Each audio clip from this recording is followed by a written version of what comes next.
In your experience, who do you find to be a tougher crowd, working with the guys or with the girls, and why? I find the guys much tougher to work with because they often are not as self-aware and not as realistic about a shidduch. They have certain things that they're very picky about, and they don't often realize that it's, what they're looking for is not looking for them as well. I think it's individualized. It happens with a lot of the girls as well. Yeah, I'm just saying from my, there are girls, like let's say we were asked or you were just asked about, I would say, as far as being flexibility for our social workers in the group is a sign of mental health. A person can be flexible. And, for a girl or a guy who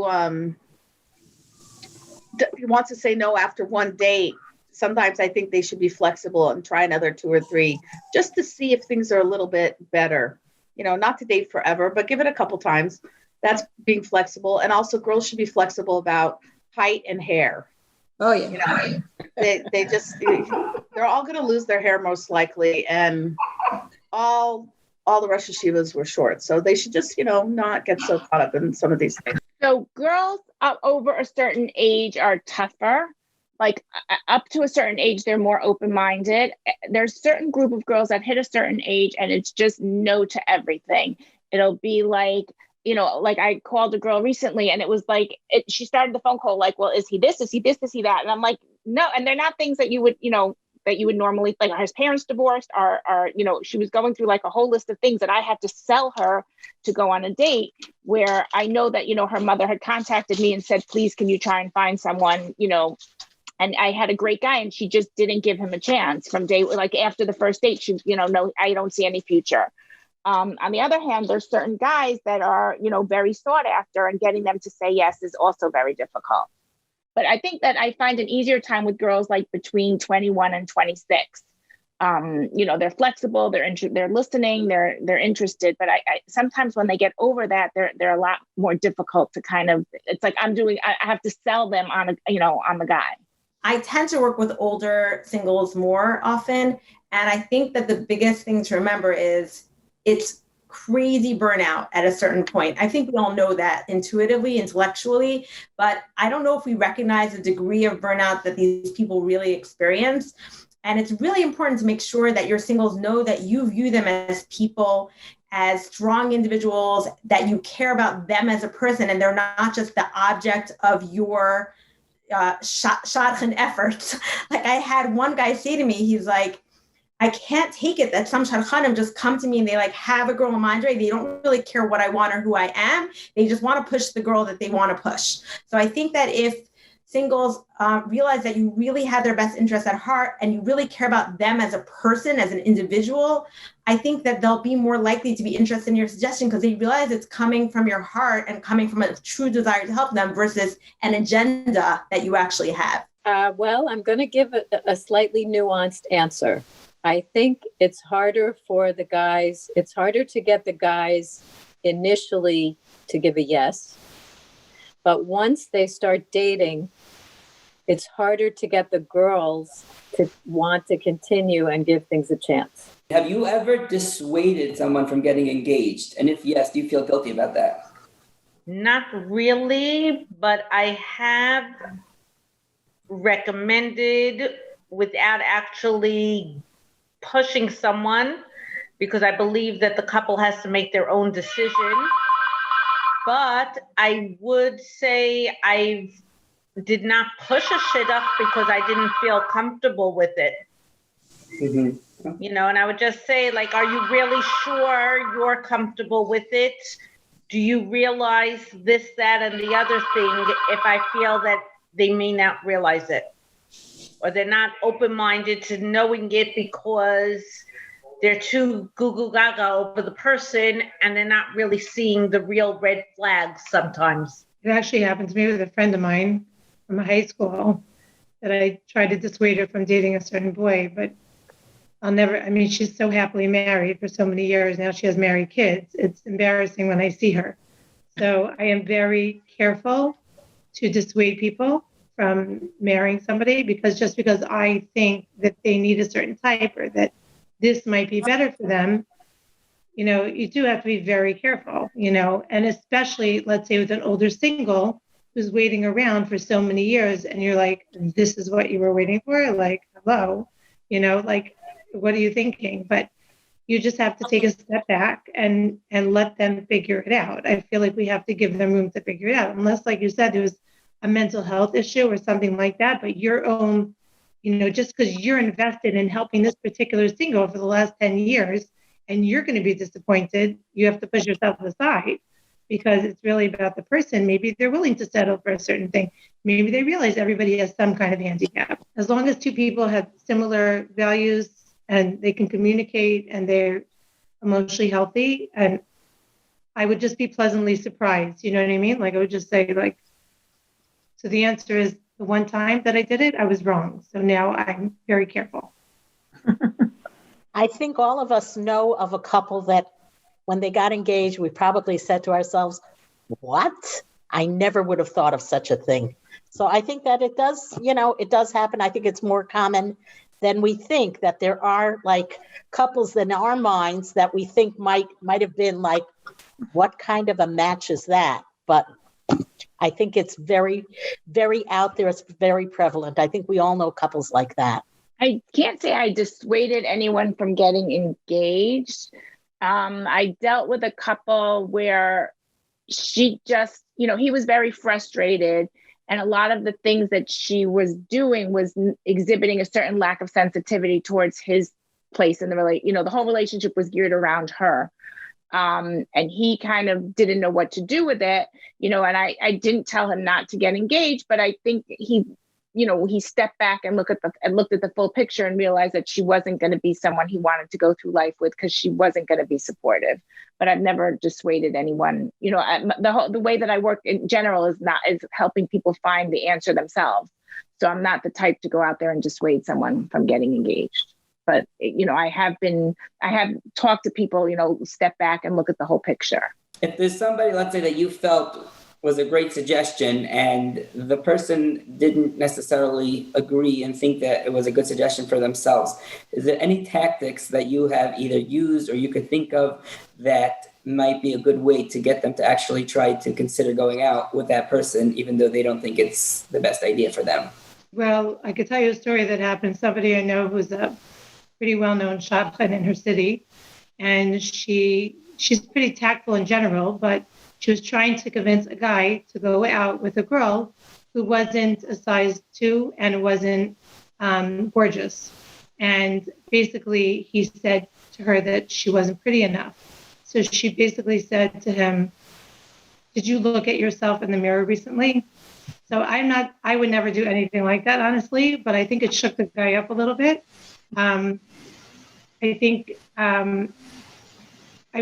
oftentimes people are not realistic of what they want to get. I don't know if this answers your question, but what they want is not necessarily what they're going to get. Does that make sense? So they're pursuing and chasing something that's not really for them.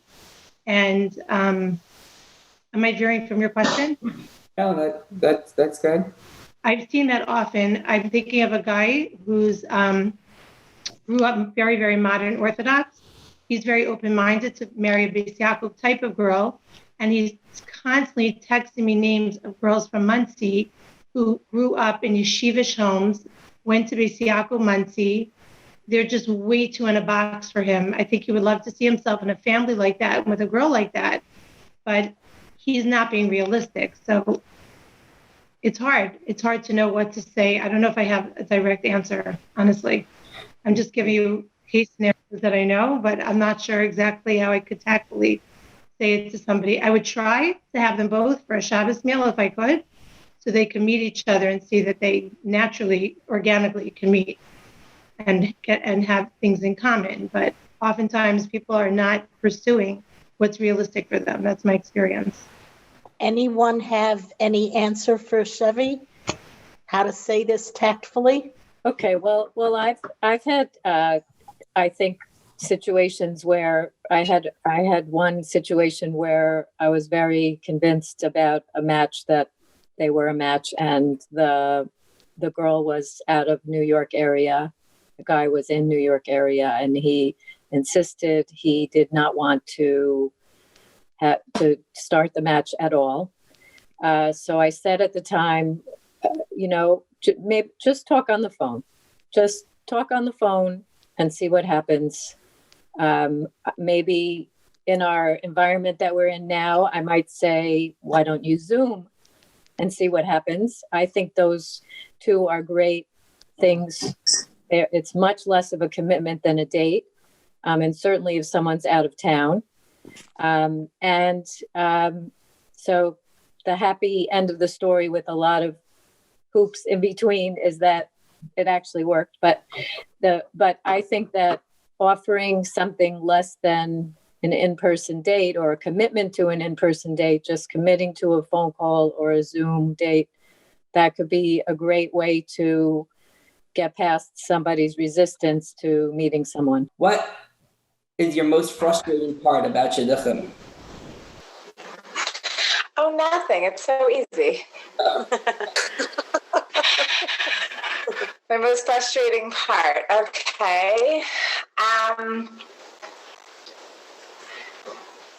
I think for myself, the most frustrating part of shidduchim is when you're really trying, you see something and they're not willing to give it a try. You see that something has potential, but the boy or the girl has decided it has no potential. When they're saying no, but they're not saying no to the correct reason. They're saying no to what they saw in front of them. This girl is too quiet. I don't want to go out with her again. When really she just liked the boy, so she shut down a little bit on the date because she was intimidated and she really liked him. So she's not really a quiet girl. She's really very bubbly, sweet, outgoing, fun girl, exactly the type of girl that he wants. But it's sort of like these premature, no, I'm not interested. So that's frustrating because they're saying no to what they're looking for, but they haven't yet given it a chance to see it through. And I'm only saying that for the times where I know that the individual is the opposite of what they're saying no to. They're saying no because of a certain midah, or, they're very impatient. They're not impatient.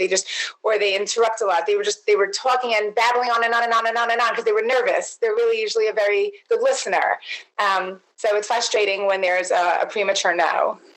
If a girl came back after a date with feedback telling you that she felt that, in her opinion, the boy crossed boundaries, what would you tell the guy? It would depend on the guy. It would depend if the guy has seichel or not, if I feel that I could talk to him and explain something to him, or if I know he's not going to get it. If he had seichel, he wouldn't cross boundaries. What do you call boundaries? Which boundary? If he comments on her hair, if he sits too close to her on a bench, that's called crossing a boundary, like at the beginning. Have you ever set up a couple and mixed them up and the wrong people go out with the wrong people? I didn't do it that way, but I did mix up either the date. I told the girl Thursday, I told the boy Tuesday, or I told the boy he's going out with Sarah and I sent him to Rebecca's house. Oh, no. But only a couple of times. So what happened? One of them, the girl said she thought he was coming for tzedakah. I said, my father's not home. He said, no, I'm here to pick you up. And then she called me up after he left and said, Adele, I'm not going out with him. And she broke the whole shidduch. And the other one went out twice. Oracle. 2 other times they went out twice, and that was it. But no one ever got married. That's funny. Yeah. I don't think so. I'm not usually dealing with multiple couples. That would be such a high quality problem.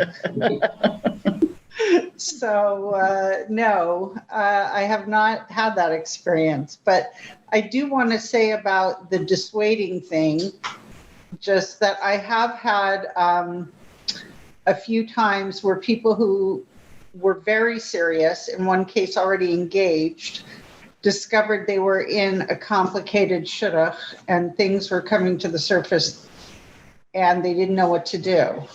And just in case anybody else ever finds himself in this situation, what I found worked very well. And in the 3 cases I'm thinking of, they all did break it off.